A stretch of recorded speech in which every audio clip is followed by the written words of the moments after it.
Hello, ako po si Brillante Mendoza. Panoorin natin si Vicky Osawa sa kanyang Facebook live stream.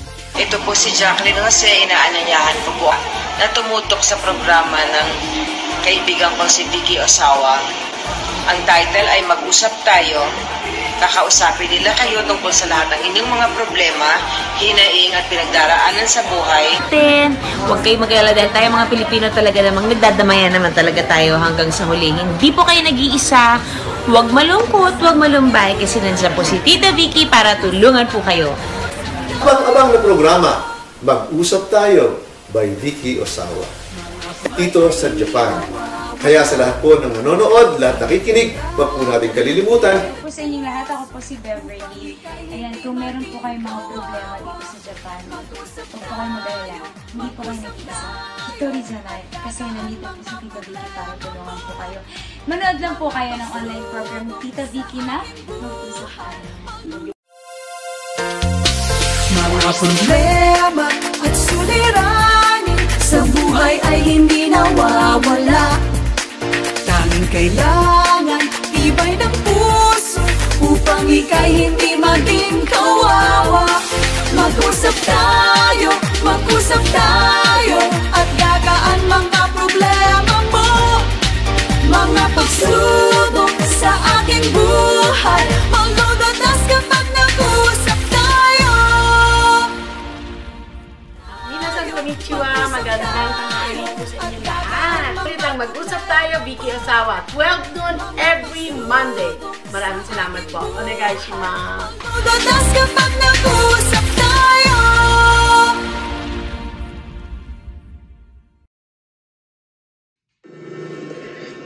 Panalangin sa paninimula ng ating pang-araw-araw na buhay. Panginoon, turuan mo kaming maging bukas palad. Turuan mo kaming maglingkod sa iyo na magbigay ng ayon sa nararapat na walang hinihintay mula sa iyo. Na makibakang di inaalintana mga hirap na dinaranas. Sa tuwin ay magsumikap nang di humahanap ng kapalit na kaginhawahan. Na di naghihintay kundi ang aming mabatid na ang loob mo'y siyang sinusundan. Salamat Panginoon sa pagmamahal at pagtitiwala na ibinigay mo sa amin. Dahil kung wala ka sa tabi namin, ay hindi namin magagampanan ang responsibilidad na iyong ipinagkaloob sa amin. Ang mga taong pinalalapit ng buong pusong nagtitiwala sa aming kakayahan na maibigay rin namin ang nararapat na pagtulong at pagsagot sa kanilang mga hinaing sa abot ng aming makakaya, ay isang ligaya rin naman at yaman na maituturing namin sa pang-araw-araw na buhay at pagtustos sa pangangailangan namin sa malinis na paraan.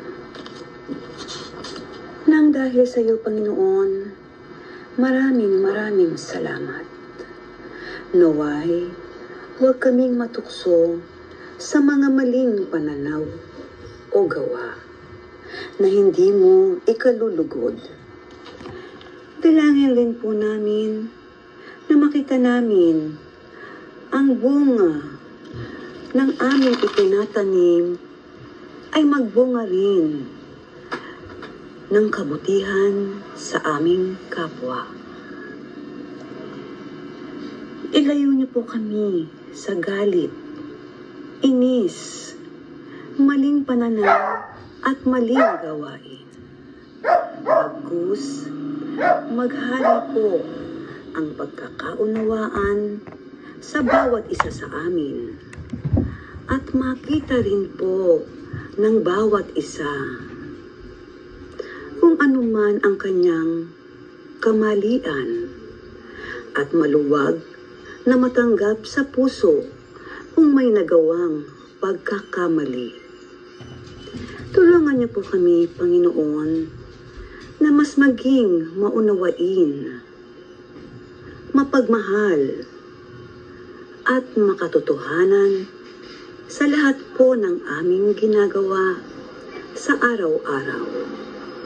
Muli, maraming salamat po, Panginoon, sa mga biyayang iyong ipinagkaloob.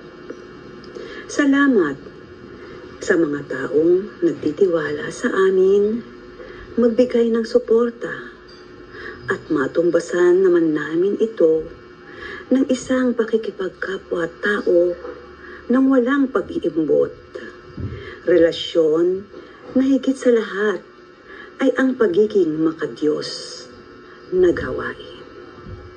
Muli, maraming salamat, Panginoon.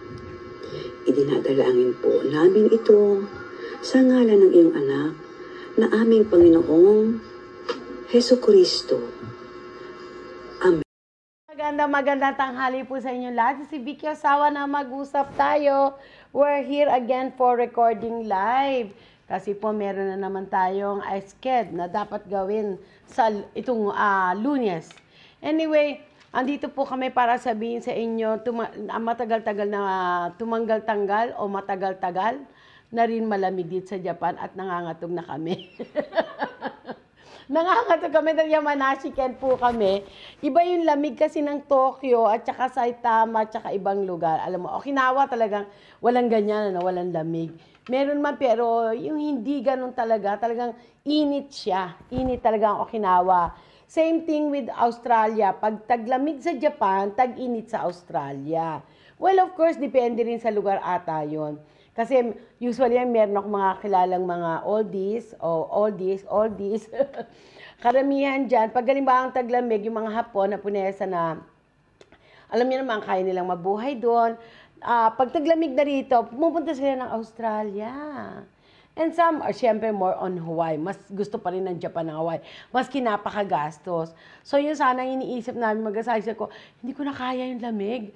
Speaking of lamig this last week, nagsimula na talaga yung kakaibang feeling ko dahil at the age of 60 plus na. Talagang iba na. Pag 50s ka, iba pa rin yung tama ng lamig sa'yo.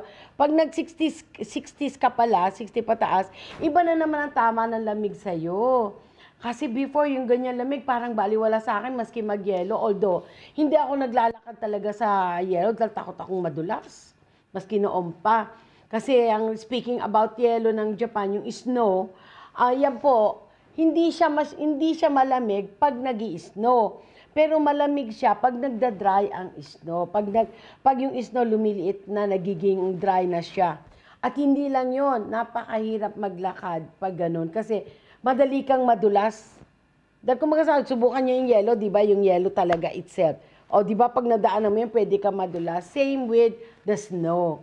Pag naging yelo na talaga siya, yelo na makintab-kintab na, yan na.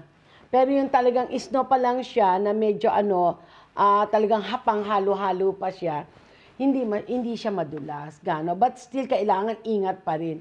Nakakatakot pa rin. Kaya yon, at the age of 60, kaya nangihina-hina na, kaya ayoko nang lumabas pag malamig. Noon kahit pa paano makakalabas ako, pero ngayon maski hindi nag-i-snow, yung lamig niya, yung tama ng hangin sa'yo, parang ang sakit sa balat. Palibasa rin siguro, lumaki ako sa Maynila, sa Pilipinas, init talaga. Kaya pag tumama yung lamig, parang ngayon, yung balat mo kasi manipis na. Manipis ba? O makapal? Pag tumatanda pala ako makapal. Hindi manipis. Pag tumama sa yung gano'n, parang, ang ginaw, hindi mo na kaya talaga. Maski yung kamay ko, I remember nagpunta ako sa Korea nung bago pa lang kami ng husband ko. First time ko na-experience yung talagang sobrang lamig ng Korea compared to Japan. Alam niyo ba, nagbiyak yung daliri ko, yung balat daliri mo, magbiyak siya. Pagkabiyak niya yun, nagbiyak siya, lumabas-labas, kunyari, konti ang dugo. Naku, sakit. Kaya takot ako ngayon sa lamig. Kaya yun ang speaking of lamig, sabi ko nga, someday siguro kung bigyan ng Panginoon, pagtaglamig sa Japan, talagang gusto kong punta ng Australia o kaya sa Pilipinas. Hindi kakayanin ng balat. Anyway, yan po ang ating opening. At syempre, papasalamat tayo sa mga kumanta ng Mag-usap tayo, Miss Ledin Ross, nag-compose Mr. Benny Saturno, at ang mga super besi-besi natin, Miss Jacqueline Jose, Miss Judy Ann Santos, at ang ating super director, Dante Brillante Mendoza, and of course, Miss Beverly Carmen. Honto arigatou gozaimasu. Thank you. At so, bago tayo pumunta sa segment, sabihin na po natin ang ating special every now and then. Ito po ang inyong lingkod, Vicky Osawa. Harapin po natin ang ating mga problema na magkasama. At lagi po nating tandaan, hindi tayo nag-iisa.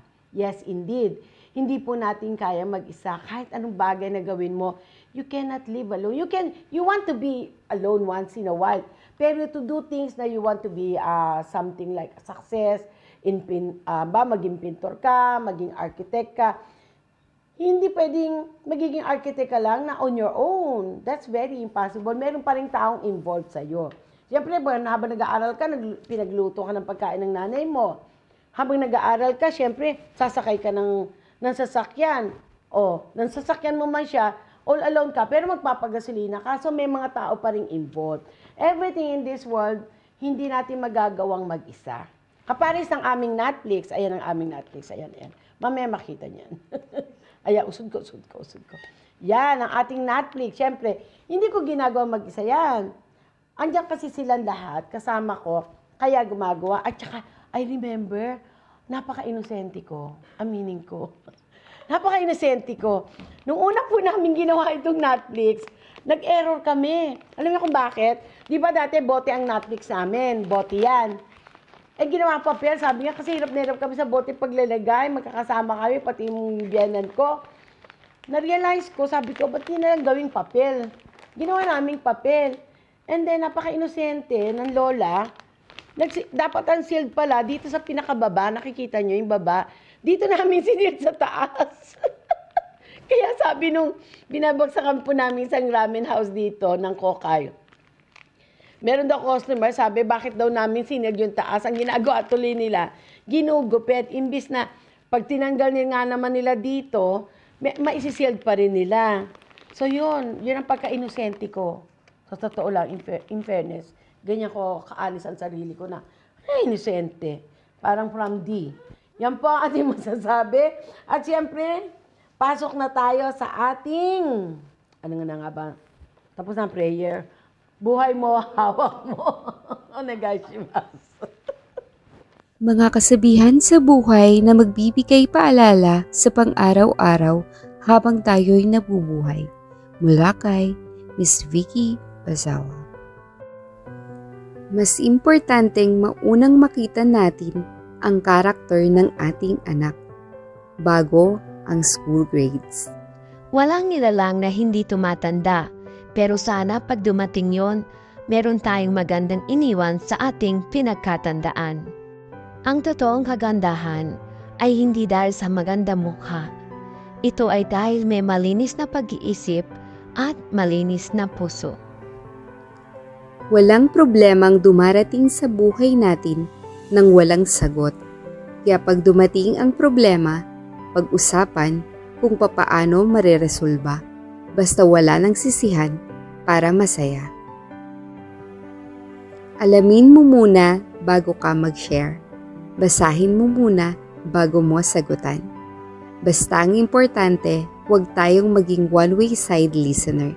Tanungin, pakinggan, at pag-usapan. Sa buhay natin, may dalawang katotohanan na dapat nating isapuso. Matiisin kahit nahihirapan sa buhay. Magandang pag-uugali kung tayo ay nasa buhay ng kaginhawahan. Isa lang ang magulang sa mundo, kaya habang nabubuhay sila, mahalin natin dahil isa lang ang 365 days and 24 hours free service. Sabi nga, kung sino ang kumatok sa pinto mo, pagbuksan mo. Pero kung padabog, wag na muna. Hintayin mo munang kalmante siya pag napagod na at nakapag-isip na. Pilipinas, mahal kong bansa, naghihirap ba dahil sa gobyerno o sa kapwa Pilipino na walang pasintabing manloko, maski sa kapwa Pilipino. Ang magandang buhay ay di kailangang ipagmalaki. Ang importante ay may maganda kang pag-uugali na mapupuri at may pagmamalaki. Ang pag-aalala sa pamilya ay natural lang. Pero ang tanong, hindi ka ba nai-stress sa iyong pag-aalala? Be calm. Life is life. Ang simpleng buhay kasama ang masayang pamilya ay higit na mainam kaysa mayroong maraming pera ngunit walang tahanan. Sabi nga, it's okay to live in a house with little money if they're always happy. Okay lang na nagkakaedad na may less power, pero may nararamdaman. Basta hindi lang masamang pakiramdam sa kapwa-tao. Huwag paglaruan ang puso ng kapwa-tao dahil pag ginawa mo ito, masigit pa sa karma ang darating sa iyo. Maging matapat. Bigla kang nagising at akala mo huli na ang lahat. Hindi kapatid, dahil kahit wala ka ng masakyan, hindi naman mawawala ang iyong dadaanan. Kung sa tingin mo, hindi nila kayang magpakatotoo, sila yon. Basta ikaw, laging totoo sa puso at gawa. God is watching. Hindi ang sakit o problema ang sa atin ay nagbibigay ng stress. Ito ay walang iba kundi ang ating pag-uugali. Ang busog sa totoong pagmamahal ay higit pa sa lasa ng totoong Wagyu beef. Ang utang ay dapat bayaran. Ang pagkakamali ay dapat pagsisihan. Kung nangyari sa iyo ito, dapat wag mo nang balikan. Alam naman natin ang tama at mali. Bakit nagbubulag-bulagan? Dahil ba sa pride? Ising kapatid, pagbuksan ang magandang pag-iisip.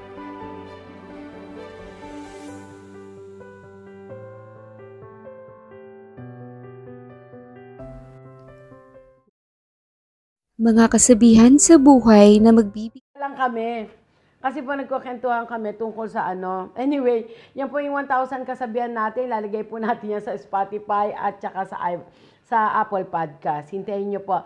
Dahil yan, chapter by chapter po yan. Kaya abangan nyo po. Every month po magbabago kami. Chapter by chapter. For this year, siguro matatapos namin yung 1,000 quotes. Which is, na-narrate na po, na voice over na po ng ating team. Mag-usap si Miss Ellie. Okay, anyway, nagkukwentuhan po kami, kaya nakita niyo ako nakaganon kasi sabi ko, ba't kaya ang mga ahas nagpapalit ng balat? Sabi niya, kinuwentuhan ako ni Miss Kay, sabi niya kasi pag nagda-dry na po yung skin nila, nagpapalit ng balat. Sabi ko, ay, bago yan. Maganda yung natutunan ko sa isip ko. Sabi ko sa kanya, dapat pala hindi na ako maglo-lotion kasi gusto kong magpalit ng balat ko. Kaya ang gagawin ko, hindi na ako maglo-lotion. Pag nag-dry siya, natutok na pala yung balat. Parang ahas. So, ibig sabihin, gaganda na naman ang balat mo. Dalaga. Baby na nun. Mali pala yung sabi ni Miss Kay. Yung pangarap ko, hindi totoo. Nangarap lang ako. Anyway, wala pa kaming magawa during the break. During the nagchichikahan kami kasi sabi ko, hindi na ako magpapa-este. Hindi naman ako magpapa-este. Ako lang sarili ko, este doon. Ganon, ganito. Joke. Anyway, boring Whatever. Pasok po tayo sa ating news of this week. Onegaishimasu. Magandang tanghali po sa inyong lahat. Ito naman po ang ating mga bali-balita ukol sa Pilipinas at sa ibang bansa. Magandang tanghali po sa inyong lahat. Ito ang ating mga balita for this week. Pinoy huli sa panununtok sa mukha ng asawa. Ito po'y galing sa Japan News, January 17, 2024. Si Zooka Makinohara City, ayon sa news na ito, hinuli ng mga pulis ang isang kababayan nating Pinoy, age 46 years old, matapos nasaktan nito ang kanyang asawa. Nangyari ang insidente noong January 14, ganap ng 11 p.m. Nagkaroon ng pagtatalo ang mag-asawa sa loob ng kanilang bahay na nauwi sa panununtok ng Pinoy sa mukha ng kanyang asawa, age 41 years old. Lumabas ng bahay ang asawa at diretso itong nagsumbong sa mga pulis at sinabi niyang sinaktan siya ng kanyang asawa. Okay, ito na naman po ang isa pang balita tungkol naman sa mga Pinay.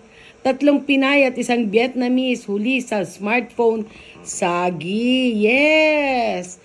Nahuli na rin. Napakarami po niyan talaga. Buti. Nako, kakaya naman. Pilipina pa naman. Ayon sa news na ito, hinuli ng mga pulis ang isang Vietnamese na lalaki, age 30 years old, walang work at 3 Pinay na kababayan natin. Matapos mapatunayang sabit ang mga ito sa sagi scam charge. Ang Vietnamese na lalaki ang siyang nag-uutos sa 3 kababayan natin na na-hire niya sa SNS para gawin ang kanyang scam. Sila ay kumuha ng iPhone sa isang store sa Shibuya, subalit ang payment nito ay ginamit nila ang credit card na nakapangalan sa ibang tao. Ang nakuha nilang phone ay ibinenta ng Vietnamese sa mas mataas na presyo. Ayon sa mga pulis, umabot sa 776 na smartphone. 776 na smartphone. 776 na smartphone na ang nakuha sa illegal na paraan ng Vietnamese na ito at ibinebenta nila at kumita na ng more than 9,200 lapad. Ang tindi. 3 Pilipina po ito. Nako, grabe. 9,200 lapad ang kinita na nila sa total ng simula sila yung nagsimula. At ang kanilang leader ay Vietnamese. Itong 3 kababayan nating Pinay. Mga ate, marami pa namang trabaho. Huwag namang ganyan. Eto pa po. Nanay huli sa pagpapabaya na sa anak for 2 weeks. Grabe naman ito. Ito po'y galing sa Japan News, January 17, 2024.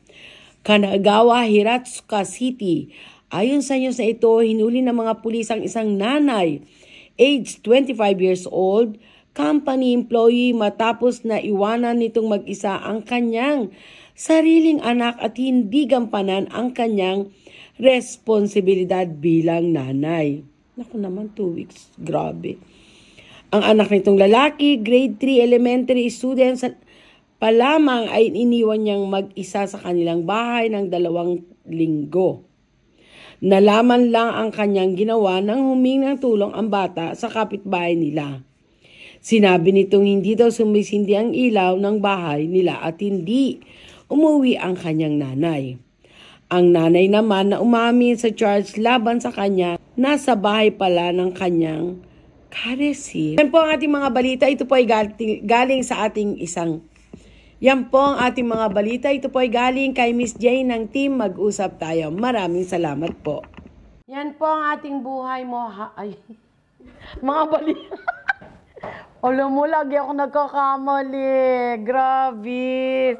Ayan po ang ating news of this week. Mga galing na balita kay Miss Jane ng team Mag-usap Tayo. Ano ba nangyayari sa akin?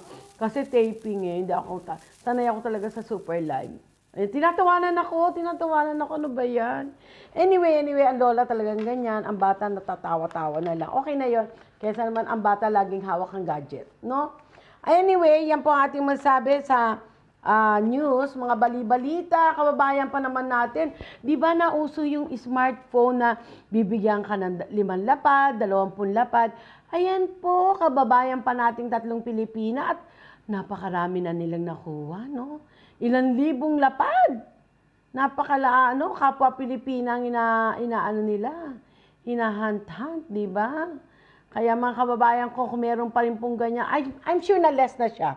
Kasi kahit pa paano ngayon, wala na pong masyadong nagte-text sa amin na isa po ako sa nabiktima ng mga isagi, mga scam na telepono. I think nag-less na siya. Kaya mga kabayan ko, share lang po sa mga experience yung hindi magaganda o maganda man. Mag-share po tayo sa wala pong masama. Kung ayaw nyo pong ilagay yung pangalan nyo, wala po problema, hindi po namin ilalagay yan.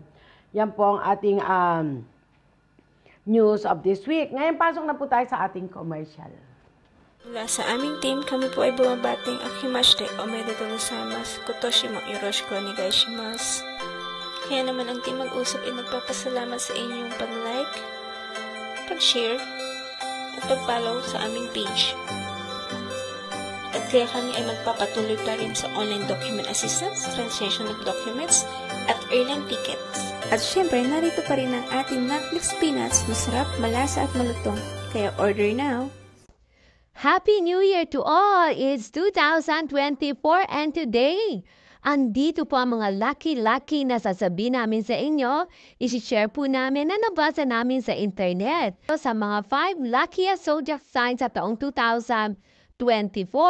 Number 1, monkey. Number 2, rat. Number 3, rooster. Number 4, snake. Number 5, dragon. Lucky number para sa mga zodiac sign ng year 2024. Para sa Aries, ang lucky number mo is 9. Para sa Taurus, ang lucky number mo is 6.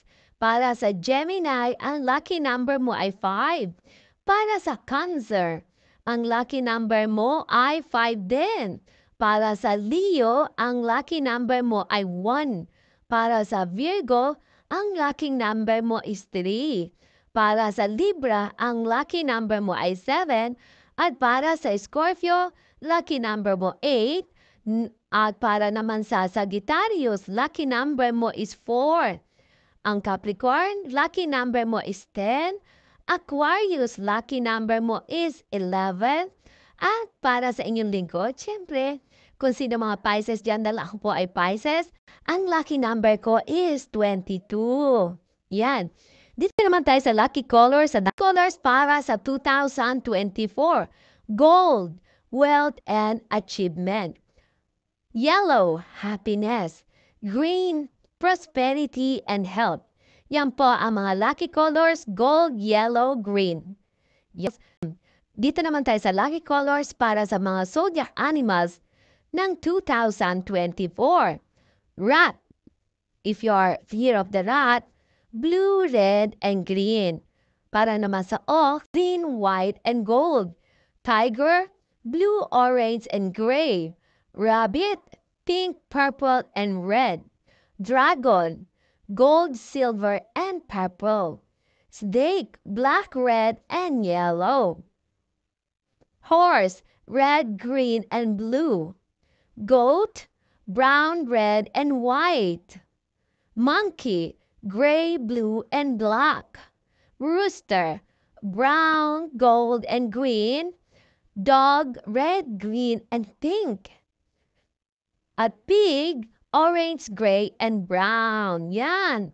Ang mga ano nyo po, mga, para sa mga animal zodiac sign, yan ang mga lucky colors na dapat natin daw isuot. Okay yan ha. Puro mga lucky dahil walang tayong isipin ko they were always lucky because we're all still alive. Lucky object for this year naman, 2024. Okay. Dragon statue, success, prosperity, authority, and protection. Good fortune and positive energy. Bamboo plants. Ayan, bamboo plants. Flexibility, growth, longevity, and happiness. Tama ba pagkasabi ko? Para sa green jade naman. Green jade, good luck, wealth, health, and harmony.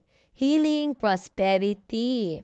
Okay, pasok naman tayo bago tayo mag-end sa mga lucky for 2024. Dito ang unin nating lucky plants. Ang lucky plants sa 2024 based sa feng shui. Ito po, rubber plant, wealth and prosperity, abundance and fortune. Snake plant, shield from negative energy and protects inner serenity. Basil, Basil talaga, Tagalog na Tagalog. Basil promotes calm and collective temperament and cultivates clear mindset. Gusto ko to. Lucky bamboo, isa yan. Isa pa rin po yung magandang plants. Financial abundance and influence. Money tree. Itong money tree talaga marami nito eh. Aga maganda siya kahit sino talaga always love kailangan may money tree ka daw. Yun ang swerte. Gold rid of financial burdens. Oh, di ba? Jade plant, financial growth. At syempre panguli, rosemary, well-being and creates mindful, peaceful home. Gusto ko rin siya. Anyway, talagang pang-laki-laki yan. Yan po ay mga kasabihan lang at yan ay malay nyo, there's no harm in trying, di ba? Walang mawawala kung ilalagay mo, kung isipin mo, di ba? Wag lang homo, may mangyari sa inyo, hindi maganda. Kala kung ba swerte ito, ba't ito nangyari sa akin? No, wag gisisihin yung mga nakalagay sa mga internet. Sisihin natin, sarili natin. Ganun ba? Ganun kasi, I do think na it's all up to us para mapaganda ang buhay, para tayo sumaya. Tatlo lang po ang aking masasabi. Ang aking masabi para tayo laging masaya, no burdens kahit anong mangyari dito sa ating buhay, always think positive. We're only human. Sometimes we think negative. Natural lang yan. But the thing is, when you come up with a negative thinking, come up, ikot nyo kagad ang isip nyo. If you cannot do it, close your eyes and pray. Pray to Lord, I don't like what am I thinking? I don't like ang pananaw ko sa Kanya. I don't like what I'm feeling because it's no good for you, God. Alam ko, ayaw mo ito. Alam ko, hindi mo gusto itong pag-iisip na ganito. Kaya, help me bring this out to my mind and to my heart. At tandaan po natin, sa bawat problema dumarating sa atin, yan po ay galing sa Panginoon at ibinigay po sa atin yan dahil kaya natin. At bawat problema rin pong dumarating sa atin para lalo tayong tumibay. And always remember, this is just passing by. Everything is just passing by. Hindi po yan na lang matatapos kung ipipikit lang natin ang mata natin at hindi ikikilos ng maayos. Ito po si Vicky Osawa na mag-usap tayo. Welcome 2024 at sa ating mga followers, sa ating team mag-usap tayo. Maraming salamat po. Suporta na hindi nawawala. Alam namin na nandiyan kayo at kung kami po ay may pagkukulang, ipagpaumanhin niyo po. Basta po, andito po ang inyong lingkod, Vicky Osawa, at ang team mag-usap tayo sa abot lang po ng aming makakaya. Ilagay po natin sa isip natin na ito ay hula lang, lucky fortune, nasa atin pa rin po ang pagbabago at pagpunta sa saya ng ating buhay. Ito po is just a lucky fortune for this year 2024. Hula lang po. Yan po ang ating mga pangarap. Hindi, zodiac sign. Maganda rin kasi, di ba? Minsan wala namang masama kung halimbawang maniwala ka, di kung mangyari good, kung hindi mangyari good din, thank you. Maganda rin naman pakinggan eh, di ba? Kaya nilagay po namin yan for 1 month. Next month, syempre, puro pag-ibig na tayo. Mga tula ng pag-ibig naman. Tingnan natin kung ano mga istorya ng mga pag-ibig. Meron kaya tayong dramatic entry tungkol sa mga pag-ibig na pinaiyak ang kanyang puso. Diba? Marami kasi yan for next year, for next month. Next year kagad ako, no? Gusto ko kagad 2025. Patanda naman, hindi pa bata. Anyway, yan po, next month po. Sana may makapag-share po sa amin ng masakit o magandang istorya ng pag-ibig. Isasama po natin yan dito sa segment natin for 1 month. Kung meron po kayo ma-share na istorya ng inyong pag-ibig, onegaishimasu po. I-text nyo lang po sa amin. Kung gusto nyo po i-voice over yan, na kayo mismo magsalita, pwede rin. Onegaishimasu. Ngayon po, pasok na tayo sa Listen and Learn.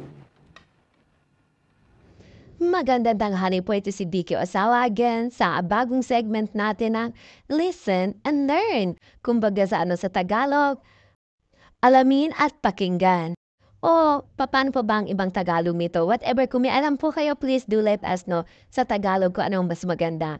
Ito po ang utang chika natin galing po sa Team Mag-usap Tayo si Miss Ere, ang tungkol sa mga women's status noong panahon ng 18th century. Okay, women's status noong 18th century, ang Japan ay mayroong empress at noong 12th century, sa kapanahunan ng Heian, ang mga babae ay may kakayahang makapagmana ng ari-arian sa kanilang sariling pangalan at mapahamalaan ito. Ngunit late Edo period, ang status ng mga babae ay humina. At noong panahon ng Meiji ayon sa naging Meiji Civil Code of 1898, ang mga babae ay tinanggihan na magkaroon ng legal rights at nalupig sa utos ng kung sino ang namamahala sa kabahayan. Ngunit noong 1945, ang mga babae sa Japan ay nakamtan ang karapatan na bumoto matapos sumuko ang Japan noong World War II. At noong 1994, nag-implementa ang Japan ng reforma sa electoral at nagkaroon na mixed electoral system na naging daan upang ang bilang ng mga babaeng mambabatas ay tumaas. Ang ibig sabihin po noong panahon, nagkaroon sila na ang babae ay walang karapatang bumoto at ibinaba ito, nagbago na kaya ngayon. Ang mga babae ay may mga kahit papaano mataas na karapatan. Although andyan pa rin po yung system nila na it's always been said na ang babae ay sa bahay at ang lalaki ay para sa trabaho. Pero ngayon, nowadays, sa mga bata, hindi na, ang mga kabataan, hindi na. Nagtutulungan na talaga sila mag-asawa, magtrabaho, mag-share na mga dapat bayirin na mga pag-aalaga sa bata, maski sa loob ng bahay. Before po kasi, ang mga Hapon, hindi mo mapapagawa sa kusina o magugas ng plato. Pero lately, nagkakaroon na ng tulungan, which is very good. Yan po ang tungkol sa mga history noong panahon ng woman's status. Kumbaga sa anong status nila before at ngayon. Pumasok naman tayo sa istorya na kung ano ba talaga ang samurai. Ang samurai ay lumitaw noong 10th century sa Japan at ginanap bilang isang military service hanggang noong 19th century. Noong panahon ng Heian, 794 to 1185, nabuo ang private armies para protektahan ang interes ng mga maharlika na madalas ilagi ang kanilang oras sa imperial court. Ang samurai ay nangangahulugang attendant o tagapaglingkod at sila ay ginagamit ng feudal lords para sa kanilang martial skills. Upang maipagtanggol ang teritoryo mula sa mga karibal, kalabanin ang mga kalaban ng gobyerno at makipagtunggali sa mga tribo at bandido. Ngunit ito ay nagsimulang mawala noong nagkaroon ng kapayapaan sa Japan ng mga pulisiya ng Tokugawa Shogunate.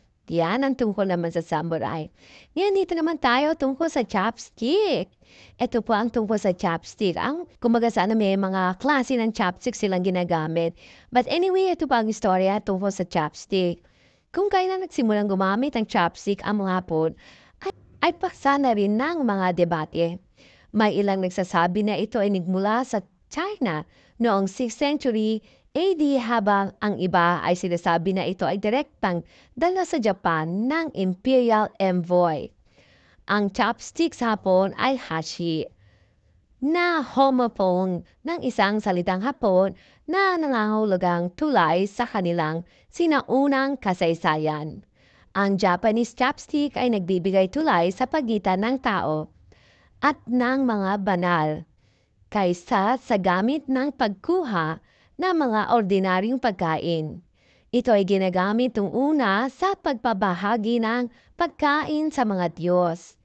Pinaniniwalaan na kapag inialay ang kanyang pares ng chopsticks sa Diyos o anito, ito ay pamumugaran nila at kapag ginamit ito upang kumain, ang taong at ang Diyos ay magkasama sa pagbabago ng panahon. Ang paggamit ng Japanese chopstick ay unti-unting naging gamit sa pang-araw-araw at ordinaryong pagkain. Ganun pala yun. Pero nung walang chopstick, paano sila kumakain? Di parang tayo ulit. Kasi tayo, di ba, gusto natin nakakamay. Okay, tungkol naman po sa kimono. Ang kimono ay isang tradisyon na damit, hapon at pambansang kasuotan ng Japan. Ang kasaysayan nito ay natutugtong noong panahon ng Heian 794 up to 1185. Kung kailan ang mga mahalikang Hapon ay mayroong mga natatanging estilo sa pananamit. Ngunit noong panahon ng Heisei 1989 to 2019, ang industriya ng kimono ay nalugi. Nagmula nang bumaksak ang ekonomiya noong 1990s at sa panahong ito ay mas naging katanggap-tanggap ang pagsusuot ng mga babae ng kasuotang pang-western sa mga seremonyal na okasyon, tulad ng kasal at libing. Noong 2010 ay muling nagsimulang suotin ng kalalakihan ang kimono sa ibang sitwasyon. Maliban sa sarili nilang kasal at muling ginamit bilang pang-araw-araw na kasuotan ng minorya. Ang pagdating ng Reiwa 2019 ngayon, 2020 na ngayon eh. Ang pagdating ng Reiwa 2019, karamihan sa mga Hapon ay sinusuot ang kimono sa mga formal na okasyon tulad ng kasal at libing o sa mga pagdiriwang tuwing summer. Totoo kasi meron pa rin silang samay na kimono, diba? Yan po ang ating mga listen and learn for today at maraming salamat po. Yan po ang ating pagkakamali. Ang dapat po, 1 and 1 na ipasok namin, listen and learn. Anyway, gawin na siya. Ang bilis ng aming director na ipasok niya kagad talaga ang listen and learn. Ayan, listen and learn po, nilalagay na namin talaga yan kasi kaparis po ng lagi ko sinasabi, ang mga kulturo ng Hapon, dapat alamin din natin para maintindihan din natin ang asawa natin. Lalo na sa may mga asawa o may mga amo kayo na may edad, maintindihan po natin some culture kung bakit sila ganun ang pananaw. Okay po, pasok tayo ngayon sa ating one-on-one sa isang kababayan nating nagsalita dahil kahit pa paano nai-ayos po natin ang kanyang documents. Although may tawag pa rin po sa atin, kaya may appointment pa rin po isa pa. Pero naibigay na po kung anong maibibigay sa kanya at diretso mismo sa Pilipinas ang dating ng mana niya galing sa kanyang asawang Hapon na pumanaw. Onegaishimasu.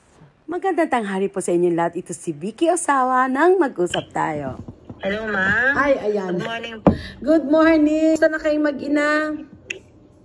Okay naman po. Ay, medyo ano lang po. Siyempre, ay naghihintay-hintay ng magandang balita. Yeah, namatay siya. Iba pala ang lugar ng kinamatayan niya. Hinanap pa namin.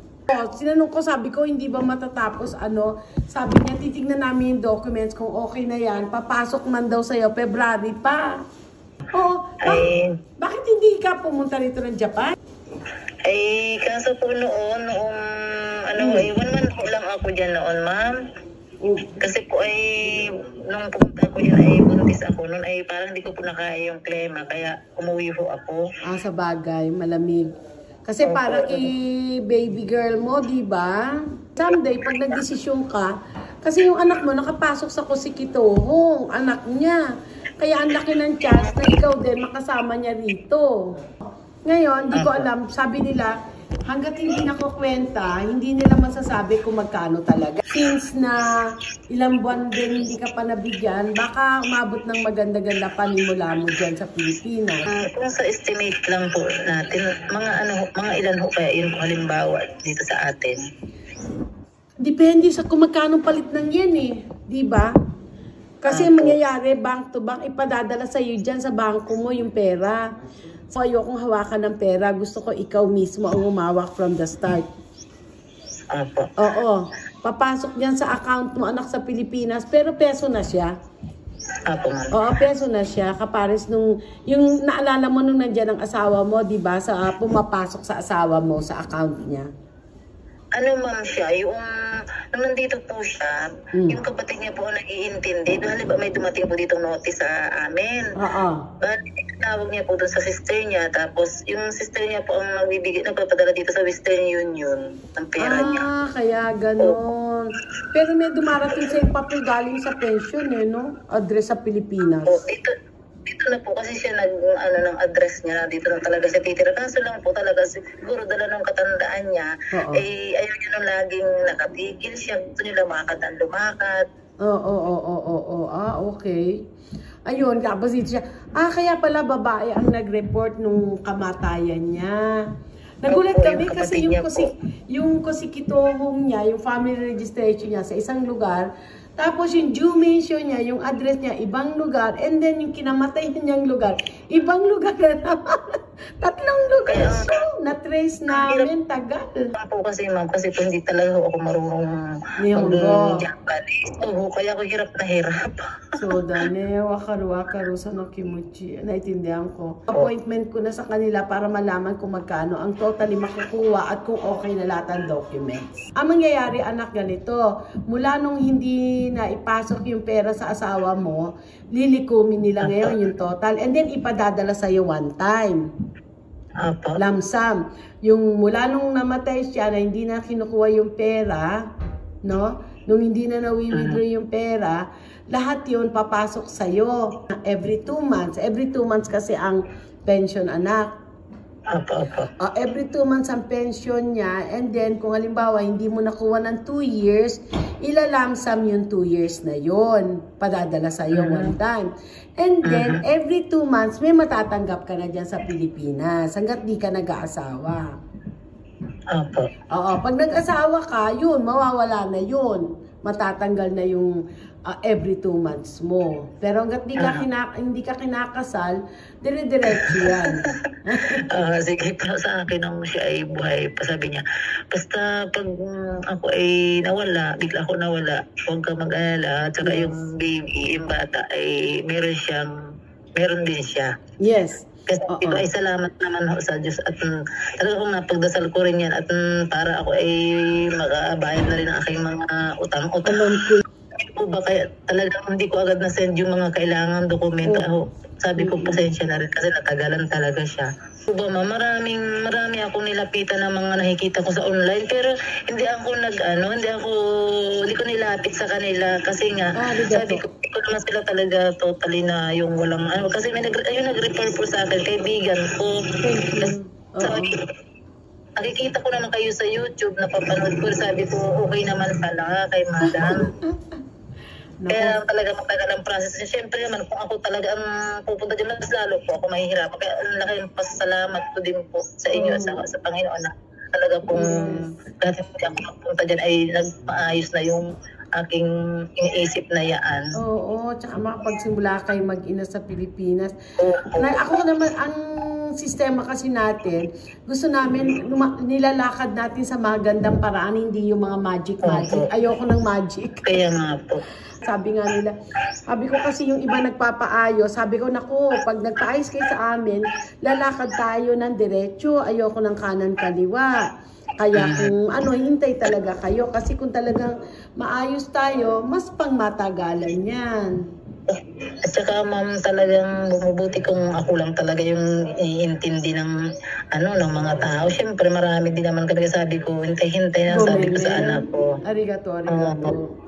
Ilan taon na ngayon si baby girl mo? Na po siya, 8 years old. Bali, grade 3 na siya dito sa Pilipinas. Ang laki na, no? Sana makapasyal kayo. Siguro someday pasyal mo siya rito sa Japan, di ba? Medyo malayo din po yung lugar niya eh. Ilang din kami bago nakarating doon. Ako ay buntis kasi na ako yung pumunta dyan. Malayo nga. Pinaglakad niya ako. Diyos ko, pagod na pagod ako. Sabi kami dumating dyan. Isang beses lang kami sumakay ng tren. Tapos, ang layo na nilakad. Kasi gabi ay pagod ako sa biyahe. Alam niyo ba parang ngayon ay parang nabunutan ako ng tinik. Oo, talagang sabi ko nga gano'n. Natutuwa ko kasi yung ibang mga nagmamadali. Sabi ko, pasensya na, hindi natin pwedeng madaliin ng mga bagay-bagay. Sabi ko. Nahihiya pa nga ako minsan kasi baka isipin ng opisina ako na abay, wala ka pang binibayad sa amin. Tapos hindi, okay lang po yun. Basta yun nga lang, sa totoo lang tayo. Tsaka tsaga-tsaga talaga ang sabi lang sa akin, basta 100 lapad mahigit. Sinabi na sa akin. Pero, almost ilang buwan na rin na hindi na naman na ayos, di ba? Almost 8 months. Oo, kaya siguro mga 200 lapad, ganun. Anin mo, tsaka dire-diretso na yung pasok ng pera sa'yo. Forever na yan. Alam niyo, salamat madam at kayo po talaga siguro ay instrumento ni God para ako ay matulungan. Kasi ako talaga sa inyong tiwala. Ako ay na-stress talaga, ay hindi lang ako makapag-video ko at masyadong mahina yung kaya sabi ko ganito na lang ay na-stress po talaga ako ng todo na naglagas ang aking buka, iisip kung paano ako maayos yung mga bagay na yan. Oo, huwag kang mawala ng pag-asa, isipin mo yung anak mo, maliit pa yan. Naiyak ko sa sobrang saya ko ngayon. Naitindihan. Hindi ko kakain kasi na maayos yun ng gano'n na lang na ako hindi pupunta dyan. Salamat na lang dyan kayo. Thank you, Kuya. Thank you rin sa'yo. Thank you sa tiwala mo. Basta importante, hindi mo yung sarili mo dahil yung anak mo maliit pa. Diba? Kawawa ang bata. Yung aking buhay bumalik na kasi iniwasan ko talaga siyang na-stress ako ng todo. Ma'am, thank you. Umiiyak ba ako sa sobrang tuba ko talaga. Pasensya na ako kayo. May magandang anak, matyaga ka eh. Nakita ko naman eh. Sabi ko kasi kay God, sabi ko, papas ka muna sa akin yung tulungan mo pa ako yung mga taong nag-aayos ng aming Salamat. Hindi ko naman siya kaya puntahan doon. Mas malaki magagastos kung pupunta ako. Siguro po talaga, mabait naman talaga si God. Kaya yun, sabi ko, hindi naman ako masamang tao para ako ay yung nag-isip na hindi maganda sa kapwa ako. Nagtiwala naman ako sa kanila. Thank you. O anak, relax ka lang, ha? At po ng maraming sa inyo, ma'am, sa inyong team po. Oo, thank you, sa suporta nyo at saka pagtitiwala nyo, ha? Sige po, salamat po. Okay, anak, thank you. Anything, pasok ka lang sa FB page, ha? Mga tanong mo, ha? Sige, ma'am, salamat po talaga. Ingatan mo sarili mo. Thank you, Iha. Thank you. Salamat po. Thank you, bye-bye. Yan po ang isang kababayan natin na nagpapasalamat po kami at nagtiwala sa amin. Naiiyak ako, kaya lang minsan pag sa sodan po, dapat ikaw mismo wag iiyak. Dahil pag nakitang umiiyak sila, iiyak ka rin, hindi masasolve ang problema, hindi kayo magkakanano kasi andun yung super sadness. Although nafe-feel ko sila, lahat po ng mga napangyayari na dumudungol sa atin, nafe-feel ko lahat po ang mga damdamin nila na which is I know na kung ako nasa sitwasyon nila, I will feel the same na magiging sometimes you get confused, sometimes you don't know who the person is na totoo, etc. etc. Pero always remember, andyan po ang Panginoon, hindi po tayo pababayaan. Basta lagi lang po, diretso ang lakad. Kung meron tayong mga dapat asikasuhin, walang kaliwat kanan, diretso lang po tayo sa goal natin. Yan ang importante po. Ngayon po, gusto kong i-share sa inyo ang ating Netflix. Kapag sinabi ko po, ayan, ang Netflix natin, kita ba? Yes. Yan po ang ating Netflix natin. So, kanina hindi po namin nasabi sa Senden. sa Senden. Senden. Ano ba nangyari sa buhay ko? Ayan po. Hindi ako nagiging seryoso. Hindi maganda to. Pero anyway, nagpapasalamat po ako sa kanya na to mention the name na maayos na at kahit pa paano makapagsimula sila mag-ina. Maraming salamat po sa tiwala. It takes years. Year din po bago natapos. Almost 2 years din, ha? Kundi po ako nagkakami mahigit.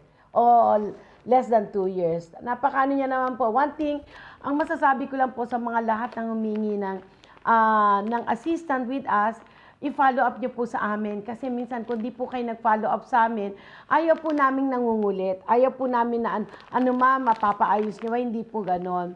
Kayo po mismo ang magsasalta sa amin. Hindi po kami makukulitan. Kaya po kami nandito, ang team. Kaya po kami hanggang alas 10 ng gabi nagtatrabaho, ang team para sumagot sa inyong mga katanungan. Kaya wag po kayo magalala, nakakaya, baka nakukulitan, hindi po. Pag hindi nyo po follow up, hindi rin po kami magpa-follow up, lalo na sa mga sensitive na bagay, lalo na po sa kaperahan. Dahil kasi, alam nyo, minsan sabihin, kasi may pera, may makukuha. No, we're not like that. Alam ng Panginoon yan. So anyway, isasendin ko po sa inyo ang aming Netflix. Andiyan pa rin po ang continuous promo namin. Onegaishimasu, sinangag na mani po. Merong may balat at walang balat. Sabi nga nila, hubad na mani. Diba? Ayan na po. Pasok po tayo sa ating Little Princess.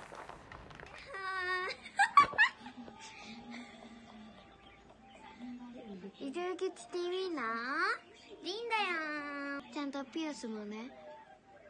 なんかフリマで買ったの。なんかフリマにいるねおばさんがいて、その人の目の前に「あ、ピアスだ!」って言ったら「ピアス開いてんの?」って言われて「はい」って言ったら、なんかどこに連れてかれて「これこのピアス2個で100円にしてあげるから買って買ってって」って言われて買ったピアスです。もう1個あります。はい、じゃなくて今日は明日またイヤに行くので、そのバッグの紹介バッグの中身紹介をしていきたいと思います。まず使うのはこれ、ママのお姉ちゃんからもらったやつです。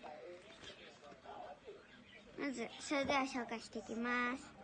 まずこれは私たちの班で、私の学校の班で、登校班でやるクリスマス会で当たったプレゼントです。ミニーちゃんです。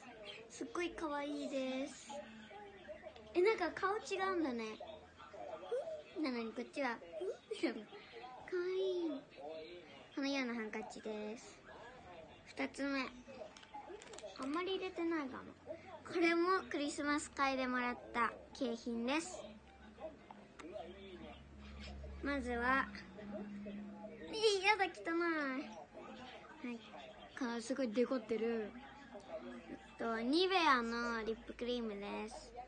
マカデミア&バニラの香りです。もう使いすぎてね、見て短いこれで正解です。あれはただの絵です。ヒーターです。もらいました。ビクトリアさんから。ビクトリア小沢さんからもらいました。どうもみんなこんにちは、イズだよ。今日はじゃん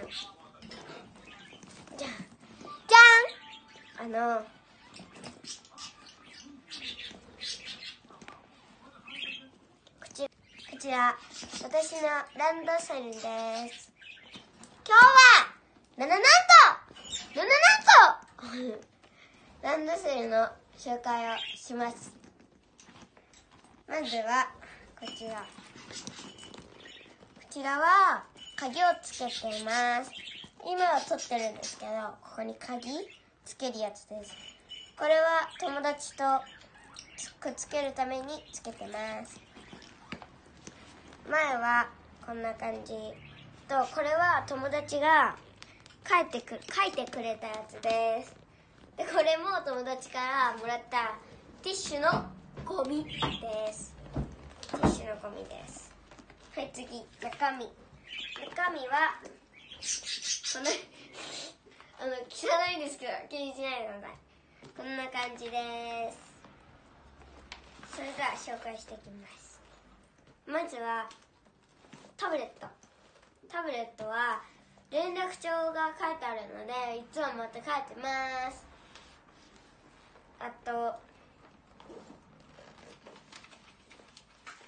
これうちの連絡袋です。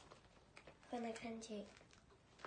これはなんかここも開けれて、ここはうち大事なやつを入れたり忘れないようにするために使うものとかをここに入れてます。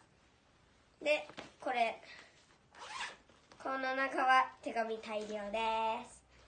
うちが入れてるのは自覚ノートとか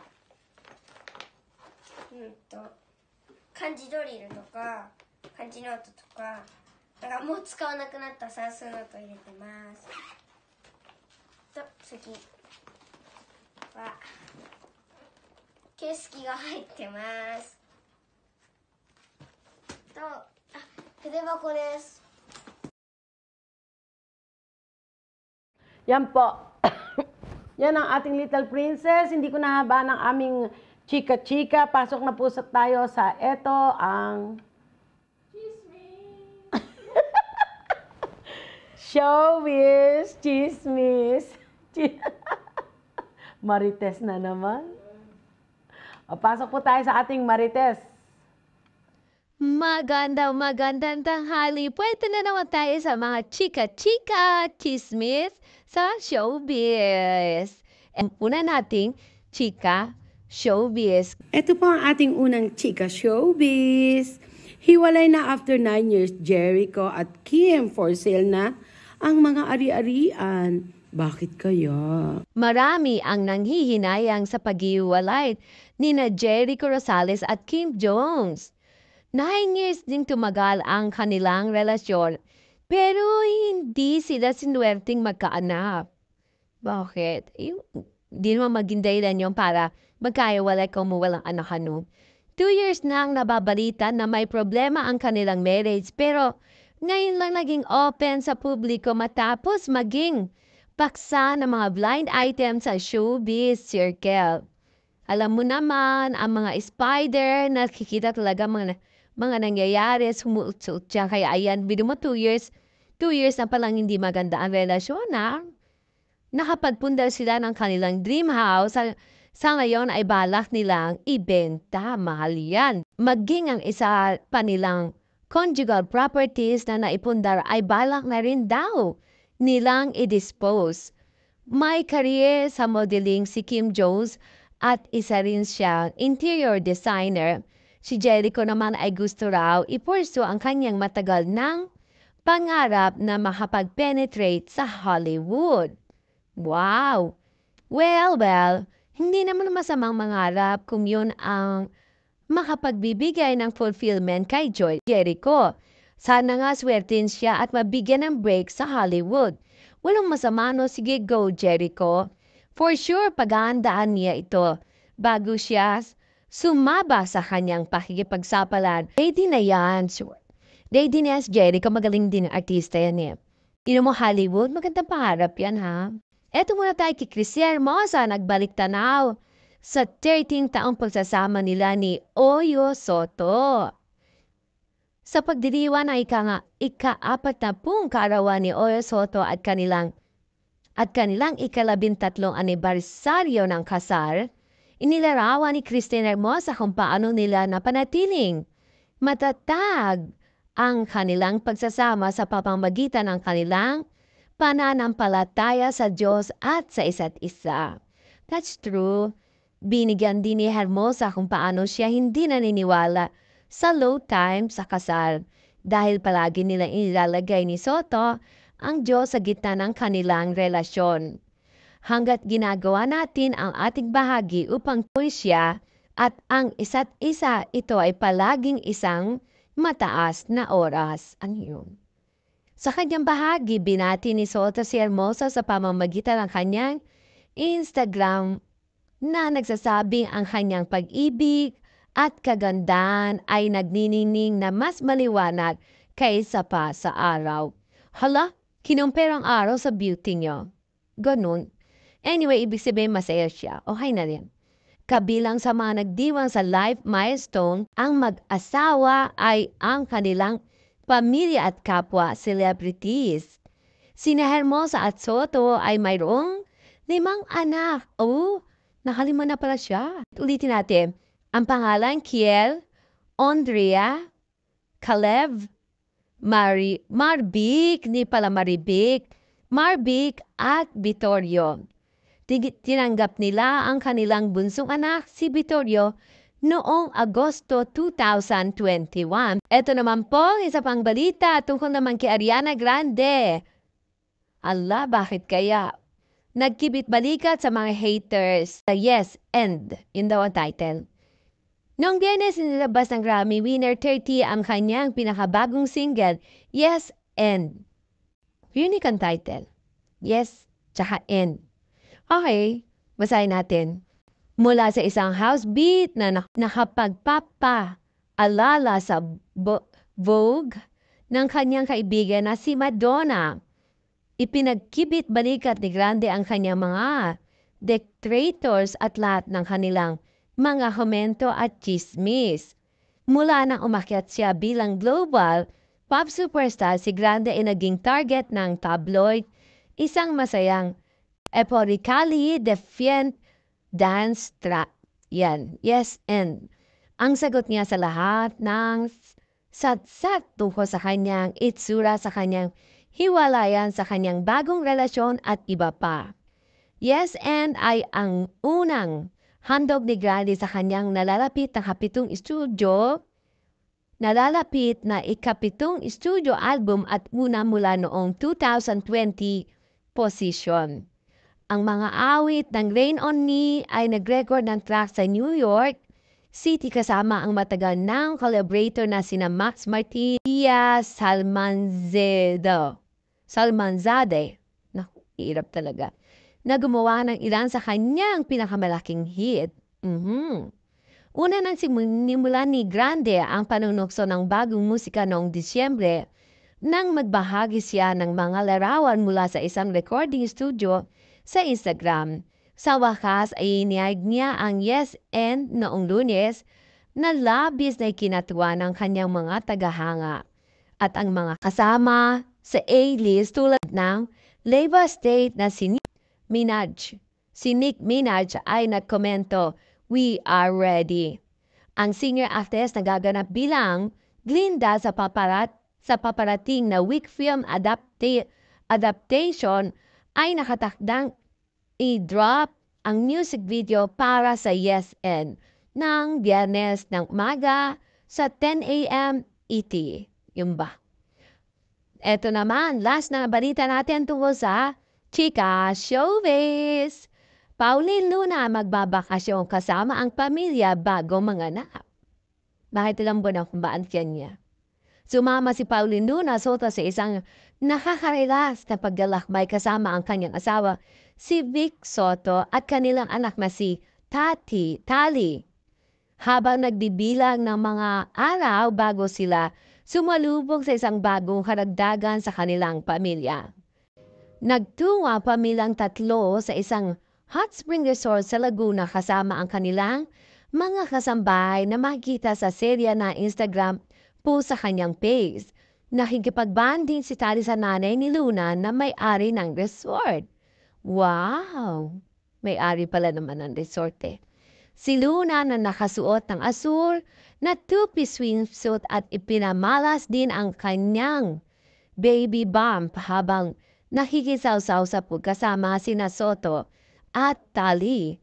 Ikinasal sina Luna at Soto noong Enero 2016. Pagkatapos ay isinilang si Tali noong Nobyembre 2017.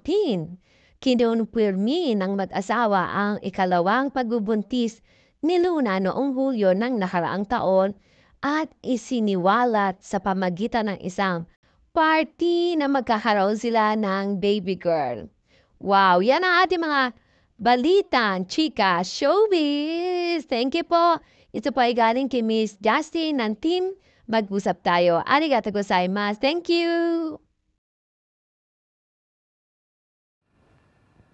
Ay, nakuha yan na po. Nawala ang camera. Asa na ang camera? Ayan na.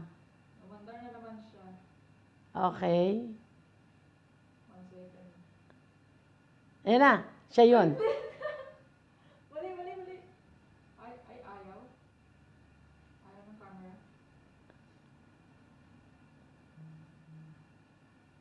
May attitude po. Teka, saan? Umikot ang utak ni Aya. Hindi naglalay. Walang camera.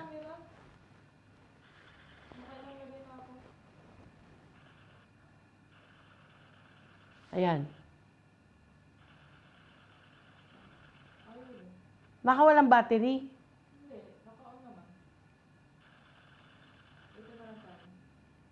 Ayan.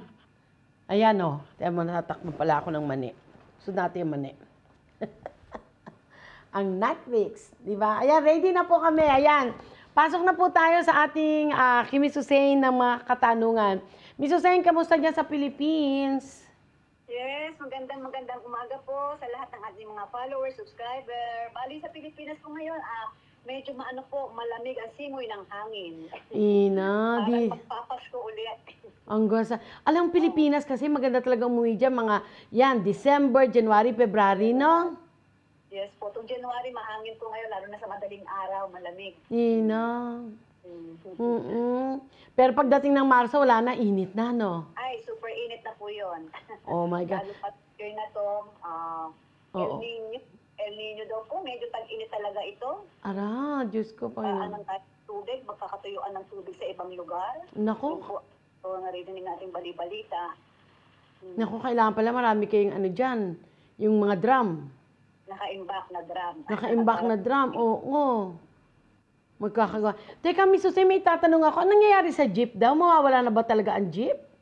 Talaga po kasing dati na yan na pinirmahan na yan ni Pangulong Duterte. Ngayon na lamang po talaga yung i-implement yan.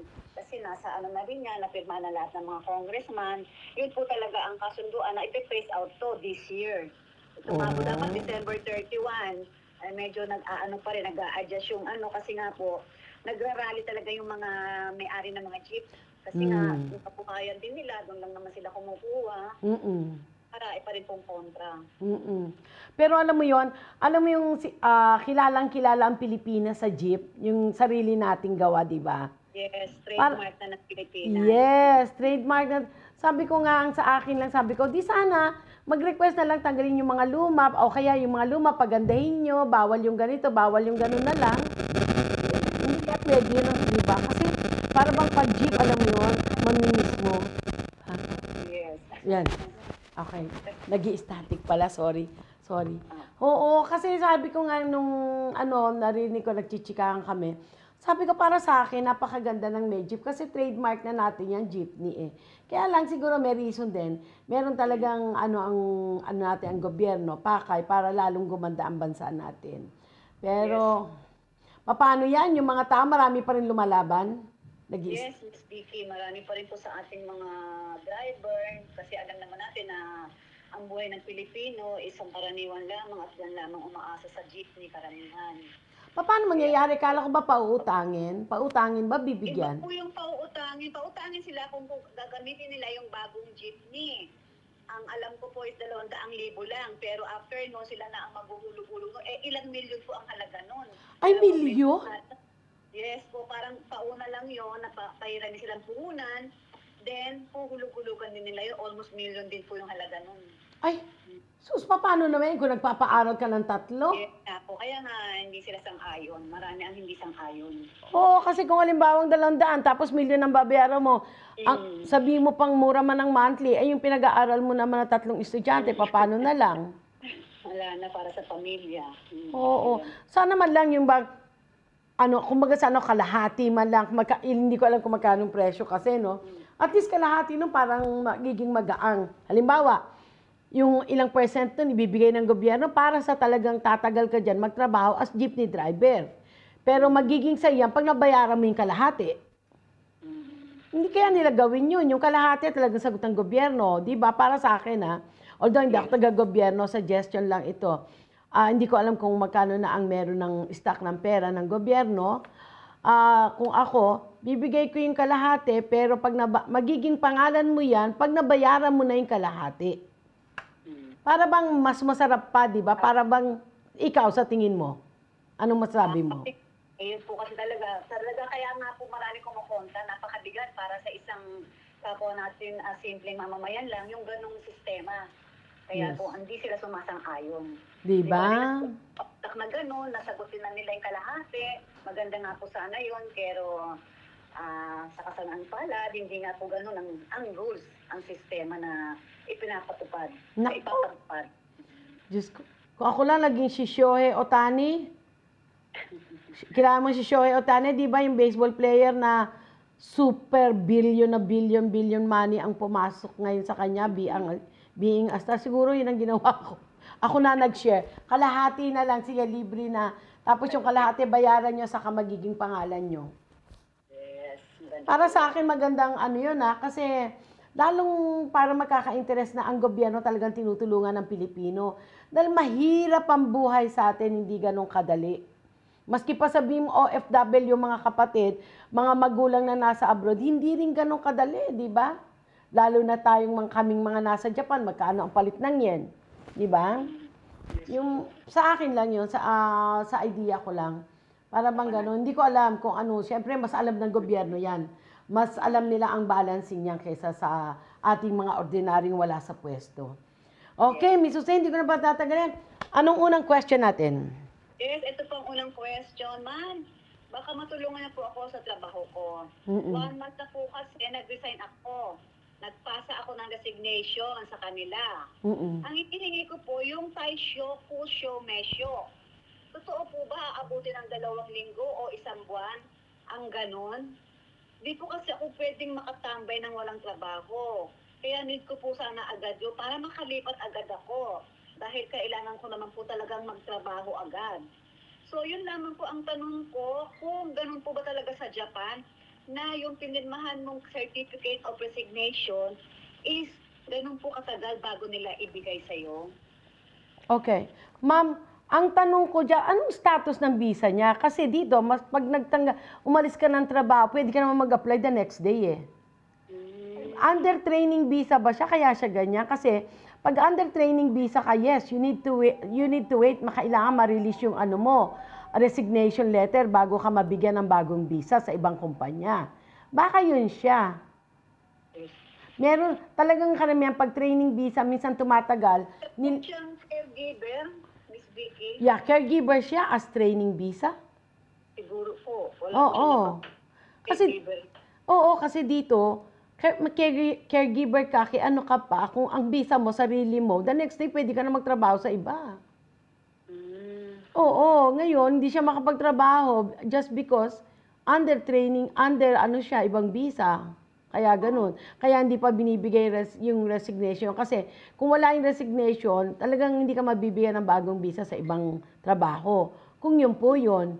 Kung hindi naman, kasi yung iba naman, kaya hinihintay yung resignation letter na yun, ipapasa sa Hello Work para makakuha ng allowance muna habang wala siyang trabaho. Pero gusto niya kagad magtrabaho, meaning to say, ang visa niya, hindi niya sarili. May nag-sponsor sa kanya, yung ba yun? Masasabi ko, yes, minsan talaga, pag ganyan training visa, tumatagal yan. Pero depende rin sa sa agent. Kasi kung yun ang visa niya, talagang yung magdidesisyon nun yung agent. Kukunin doon sa pinapasukan niyang kumpanya. Yun ang unang malalaman kung anong klaseng visa meron siya. From there, doon magbe-base yan. Oo. Yes, Miss Hussein, anong pangalawa nating katanungan? Yes po, ito po Ma'am, tanong ko lang po, paano po kaya mag-extend ng passport? Ang passport ko po is last September 2015 pa, during pandemic. Ngayon po, kailangan ko pong umuwi, emergency po, namatay ang tatay ko. Paano po kaya ang dapat gawin? Miss Hussein, alam mo sagot niyan. Yes po, para po ba i-share din sa mga kababayan natin, di po ba? Okay, i-share mo ngayon.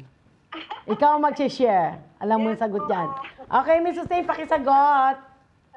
Yes, bali po sa concern po ninyo, ang masasabi ko po, pagkakaalam po namin is, kung ganyan po na expired na po ang passport at kailangan nyo na po umuwi dahil emergency, pwede po kayong mag-request sa Philippine Embassy po ng one travel document, emergency document po. One time lang po ito.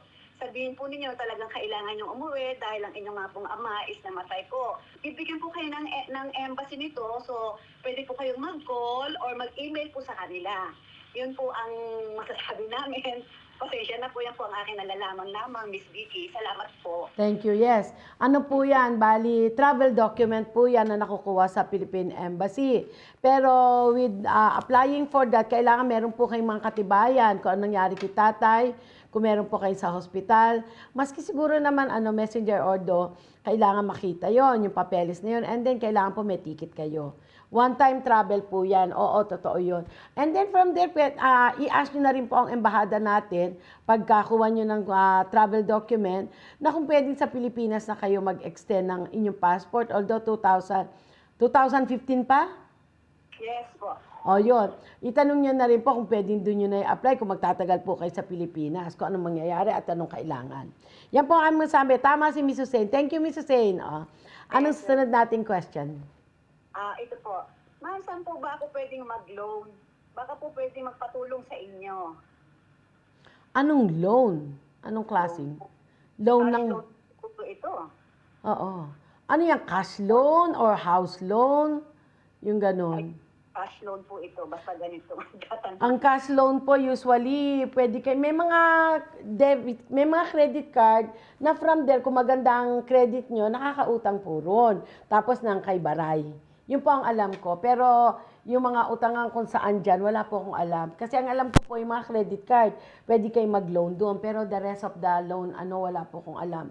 Kasi I don't know kung magkano utangin nyo. Is it for the house or for the car? Ganun po yung mga niyan.